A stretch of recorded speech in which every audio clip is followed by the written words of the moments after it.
Guys, welcome to my mini vlog. ಇವತ್ತು ನನ್ನ ಜೊತೆ ಇದ್ದಾಳೆ ಸುಷ್ಮಿ.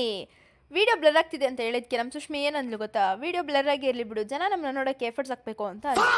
ಸುಷ್ಮಿ ಡೈಲಾಗ್ ಹೇಳಿದ್ಲಲ್ಲ ಅಂತ ನನ್ನ ಕಿವಿಲಿ ಕೇಳಿಸ್ಕೊಳಕ್ಕಾಗ್ತಾ ಇಲ್ಲ ಅಂತ ಬಾಯ್ ಬಾಯ್ ಅಂದ್ಬಿಟ್ಟು ಮನೆಗೆ ಹೋದ್ಲು. ಮನೆಗೆ ಹೋದ್ಲು ಅಂತ ಸುಷ್ಮಿ ಬೇಜಾರು ಮಾಡ್ಕೊಂಡು ಕ್ಯಾಂಟೀನ್ ಹತ್ರ ಕೂತಿದ್ಲು. ಸರಿ ಬೇಜಾರು ಮಾಡ್ಕೋಬೇಡ, ಸ್ವಲ್ಪ ನಗು ಅಂತ ಅಂದಿದ್ಕೆ ಈ ಯಾವ ಥರದಲ್ಲಿ ನಗಿದ್ಲು. ಸ್ಯಾಟರ್ಡೆ ಅಂತ ಕ್ಲಾಸ್ ಇದ್ದಿದ್ದೆಲ್ಲ ಕ್ಯಾನ್ಸಲ್ ಆಗೋಯ್ತು. ನಾನು ಅದಕ್ಕೆ ದೇವಸ್ಥಾನಕ್ಕೆ ಅಂತ ಹೋದೆ. ದೇವಸ್ಥಾನಕ್ಕೆ ಹೋದರೆ ಫುಲ್ ರಶ್ ಹೋದೆ. ದರ್ಶನ ಮಾಡ್ಕೊಂಡು ಮನೆಗೆ ಹೋದೆ. ಮನೇಲಿ ಆ್ಯಪಲ್ ಇತ್ತು, ಆ್ಯಪಲ್ ಕಟ್ ಮಾಡಿಕೊಂಡು ನಮ್ಮ ಅಮ್ಮಂಗೆ ಸ್ವಲ್ಪ ಕೊಟ್ಟೆ. ನಮ್ಮ ಅಮ್ಮಂಗೆ ಕೊಟ್ಟು ನಮ್ಮ ಮಾಮಿಗೆ ಕೊಡೋಣ ಅಂತಿದ್ರೆ ನಮ್ಮ ಅಮ್ಮ ಬೇಡ ಅಂತ ಅಂದರು. ಆಮೇಲೆ ನನ್ನ ತಮ್ಮ ಬೇಕ್ರಿಲಿ ತಿಂಡಿ ಕೊಡಿಸ್ತೀನಿ ಬಾ ಅಂತ ಕರ್ಕೊಳೋದ. ಬೇಕ್ರಿಲಿ ತಿಂಡಿ ಕೊಡಿಸ್ತೀನಿ ಅಂತ ಹೇಳ್ಬಿಟ್ಟು ತರಕಾರಿ ಅಂಗಡಿ ಕರ್ಕೊಳೋದ. ಆದರೆ ನನ್ನ ತಮ್ಮ ಮೋಸ ಮಾಡಲಿಲ್ಲ, ಪಾಪ ಬೇಕ್ರಿ ಕರ್ಕೊಂಡೋಗಿ ತಿಂಡಿ ಕೊಡಿಸ್ತಾ. ಆಮೇಲೆ ಮನೆ ಹತ್ರ ಹೋದ್ವಿ. ಮನೆ ಹತ್ರ ನೋಡಿದ್ರೆ ಮನೋಜ್ ಬಂದಿದ್ದ.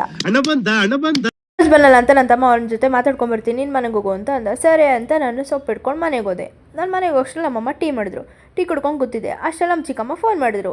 ನಮ್ಮ ಚಿಕ್ಕಿ ನಮ್ಮ ಮುಖ ತೋರಿಸೋ ಕ್ಲಿಯರ್ ಆಗಿ ಅಂತಂದರೆ ಈ ಥರ ತೋರಿಸಿದ್ರು. ಆಮೇಲೆ ಬ್ಲಾಗಲ್ಲಿ ಅಪ್ಲೋಡ್ ಮಾಡ್ತೀನಿ ಅಂದಕ್ಕೆ ಈ ಥರ ಮಾಡ್ಬಿಡೋದಾ?